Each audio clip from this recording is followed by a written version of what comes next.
Vamos pedir que Jesus, nosso mestre amado, nosso amigo, nosso companheiro, através da espiritualidade amiga, esteja conosco nesse momento de estudo, para que possamos compreender, possamos refletir sobre os ensinamentos de hoje.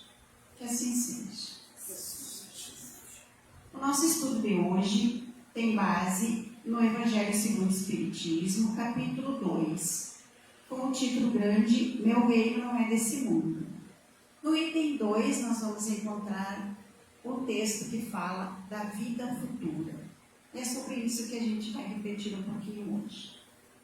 Para nós entendermos esse capítulo, esse texto que fala da vida futura, que está no item 2, nós precisamos dar uma olhadinha no item 1, onde nós vamos encontrar um diálogo entre Jesus e Pilatos.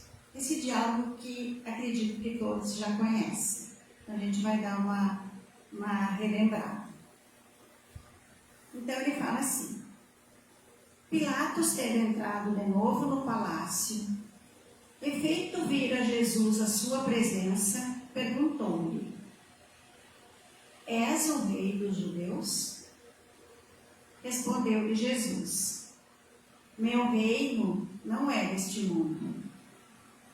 Se o meu reino fosse deste mundo, a minha gente houvera combatido para impedir que eu caísse nas mãos dos judeus. Mas o meu reino ainda não é aqui. Disse-lhe então Pilatos: És, pois, rei? Jesus lhe respondeu: Tu o dizes, sou rei. Não nasci e não vim a este mundo, senão para dar testemunho da verdade. Aquele que pertence à verdade, escuta a minha voz. E aí, na continuação do item 2, então Kardec nos fala assim: por essas palavras, Jesus claramente se refere à vida futura, que ele apresenta em todas as circunstâncias como a meta a que a humanidade irá ter e como devendo construir objeto das maiores preocupações do homem na Terra. Todas as suas máximas se reportam a esse grande princípio. Com efeito, sem a vida futura, nenhuma razão de ser teria a maior parte dos seus preceitos morais. Da onde vem que os que não creem na vida futura, imaginando que ele apenas falava da vida presente, não os compreendem ou os consideram pueris. Então, no primeiro momento, no primeiro ponto, nós precisamos compreender o que é essa vida futura que Kardec fala. Quando Jesus fala, meu reino não é deste mundo. Essa vida futura não se trata dessa existência. Não se trata de eu pensar no futuro a curto prazo, daqui a 5 anos, daqui a 10 anos, daqui a 30 anos, daqui a 50 anos. Não, essa vida futura que Kardec nos fala e que Jesus se refere é a nossa vida na espiritualidade, a nossa vida na erraticidade. Por que a gente fala assim na nossa vida? Por que a gente não fala a vida do Espírito? Porque nós somos esse Espírito. Nós temos sempre que ter a consciência que nós não somos um corpo que temos um Espírito. Nós somos um Espírito que nesse momento, nessa encarnação, estamos aqui e para navegar nesse planeta precisamos de um corpo material. Mas nós somos Espírito. Então, quando ele fala na vida futura, ele fala da vida, da nossa vida, quando deixarmos esse corpo e formos então para a espiritualidade. Então, quando ele fala, o meu reino não é deste mundo, ele está falando justamente da imortalidade da alma. Por que ele falava dessa forma? Dessa forma assim, subliminar, dessa forma que ele não era direto.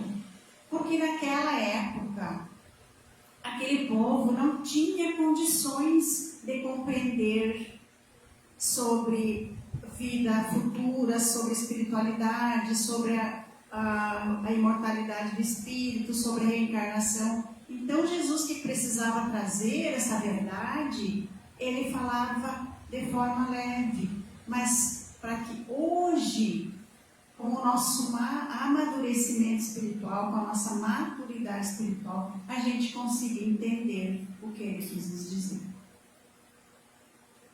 Porque não adiantava ele falar, ele explicar, se naquela época as pessoas não iriam compreender. Então, por isso, muitas vezes, ele falava e ensinava através das parábolas.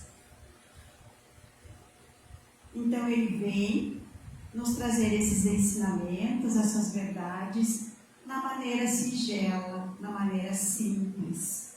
Nós observamos que Jesus estava ali sendo julgado por Pilatos, que naquele momento representava um rei, e ele sendo um rei não da terra, mas um rei da vida futura, nós podemos observar a diferença da simplicidade, da humildade com que ele se porta diante de Pilatos. E o que Jesus quer realmente nos dizer? O que ele quer nos ensinar nesse texto?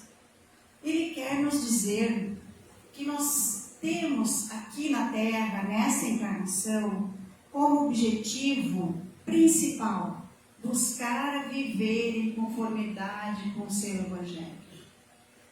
Buscar viver dentro das leis que ele tanto nos ensinou. Tendo como base o nosso Evangelho, tendo como guia e modelo Jesus, os ensinamentos que ele nos deixa. Para que isso? Para que a gente possa desejar, para que a gente possa almejar ter uma vida futura feliz. Para que nós possamos chegar lá no mundo espiritual e termos o nosso tempo lá tranquilo, feliz, num aprendizado, mas um aprendizado com suavidade. Porque nós temos que ter a certeza que nós levamos daqui aquilo que somos. Aquilo que somos em sentimento, aquilo que a gente possui de valores, aquilo que nós realmente somos. Então, se eu sou um espírito, que eu sou arrogante, que eu sou egoísta, que eu sou materialista, quando eu deixar o meu corpo físico, eu vou levar esses sentimentos comigo. E eu vou para onde? Vou para um lugar onde eu vou encontrar irmãos que têm esses mesmos sentimentos. É a lei de afinidade. Então, certamente, a minha estada no mundo espiritual vai ser um pouquinho mais difícil, porque eu tenho muito ainda a aprender. Então, essa minha convivência pode ser um pouco sofrida. E a gente tem que pensar, tem que ter a certeza que isso não é castigo, isso é colheita, porque eu estou plantando hoje para colher no futuro. Então, nós não vamos ser castigados, nós vamos continuar sendo aquilo que fomos aqui. E não vai haver um juiz a nos julgar. Não vai ter um senhor lá de capa preta, não vai ter aquele velhinho de barba branca, comprida, que a gente imagina lá no início, quando a gente aprende a falar de Deus. O juiz que vai estar ali, nos mostrando o que fomos, o que fizemos, toda a nossa jornada, é a nossa consciência. É nós mesmos que vamos nos ver ali. E ali não haverá maneiras de nos enganarmos. Porque o Espírito, ele é a verdade, ele é verdadeiro. Aqui nós tentamos sempre mascarar o que somos, as nossas mazelas, as nossas faltas, mas no mundo espiritual seremos transparentes. Então, por isso, a nossa preocupação com as nossas com as nossas atitudes aqui na Terra. Porque conforme as minhas atitudes aqui, conforme a minha vivência aqui, vai ser a minha vida na eternidade. Feliz ou infeliz. Depende única e exclusivamente de cada um de nós. Se nós fôssemos pensar que não existe a vida futura, que existe só essa vida material, vivemos aqui, morreu, acabou. Que sentido teria a nossa jornada? Para que eu viria aqui? Para que a preocupação de me melhorar? Então eu chego aqui, eu vou viver tudo que eu posso, vou extravasar tudo que eu conseguir, vou buscar a melhor maneira de viver materialmente. E aí morreu, acabou. Que sentido teria? Como eu iria conseguir entender aquela criança que já nasce com uma dificuldade, que já nasce com uma limitação física? Como eu conseguiria entender uma pessoa que a gente olha, que é uma pessoa boa, que é uma pessoa benevolente, que é uma pessoa que vive no bem, de repente ser acometida por uma doença? Não tem sentido se eu só tenho essa existência. Mas se eu sei, se eu tenho certeza da vida futura, eu sei que aquela criança está fazendo um resgate de alguma coisa, de algum equívoco, de uma outra existência. Que aquela doença pode ser um resgate, pode ser um aprendizado de alguma coisa adquirida em outras ou nessas existências. Então faz todo sentido se eu penso na continuidade da vida, na continuidade desse espírito vivo e não simplesmente uma existência material.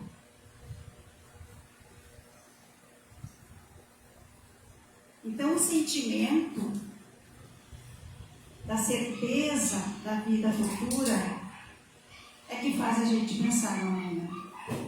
É que faz a gente pensar no que eu vim fazer aqui. É que faz a gente pensar em como está a minha jornada hoje. O que eu estou fazendo? O que eu estou buscando? Como está a minha reforma íntima? Porque aí faz sentido a minha reforma íntima. Faz sentido eu querer ser um pouquinho melhor a cada dia. Para que lá na erraticidade eu venha agregar mais ainda no aprendizado. Eu venha perceber aquilo que eu não consegui fazer e que eu não sofra tanto. Porque eu vou perceber que eu me esforcei, que eu lutei, que eu senti amor. Então, por mais que eu perceba o quanto eu ainda tenho a melhorar, eu sei que eu preciso seguir na senda do progresso. Caso contrário, a gente vai sofrer muito. Kardec nos coloca ainda nesse texto a importância desse ensinamento de Jesus. Quando no parágrafo ele nos fala assim: esse dogma, portanto, ter sido como eixo do ensino do Cristo, pelo que foi colocado num dos primeiros lugares à frente dessa obra. Então, esse ensinamento, ele está justamente no início do Evangelho, no capítulo 2, porque a importância dele que me leva a pensar sobre a minha jornada. Sobre como eu estou vendo esses ensinamentos de Cristo. Como eu estou colocando o Cristo na minha vida. É através desses ensinamentos que eu vou pensar como eu estou praticando a lei do amor, a lei da caridade. Como eu estou vendo esse mandamento maior do Cristo, de amar. Amar sem limites, amar o meu irmão, sabendo que ele não tem o mesmo conhecimento que eu, sabendo que ele vai errar, mas que eu também vou errar. Como que eu estou amando esse irmão sem julgar? E então a gente começa a pensar que esse ensinamento, é muito rico. Desde que eu coloque ele no meu coração e que a cada dia eu consigo pensar e avaliar como foi a minha jornada hoje. O que eu fiz hoje? Eu podia ter feito melhor? Eu posso corrigir aquilo que eu fiz hoje e que não foi de acordo com a lei? Eu posso reparar amanhã? Para que quando eu estiver lá na espiritualidade, eu não me arrependa de não ter tido a oportunidade, de não ter aproveitado a oportunidade de reparar. Porque quando a gente erra, não basta apenas se arrepender. A gente precisa se arrepender e reparar o erro que nós cometemos.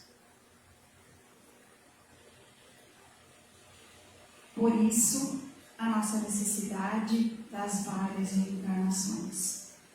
Para que a gente tenha a oportunidade, através da misericórdia divina, de todo o dia, nos melhorarmos. E o que não conseguirmos nessa jornada, teremos outra. Para que continuemos a caminhar. Mas que não esperemos, que não deixemos tudo para a próxima. Para que a gente não sofra tanto, sem necessidade. Então, que nós possamos viver a nossa vida tendo Jesus realmente como nosso guia, como nosso modelo. Que nós possamos deixar um pouquinho de lado o material e pensarmos na nossa vida espiritual. Que Jesus nos abençoe sempre.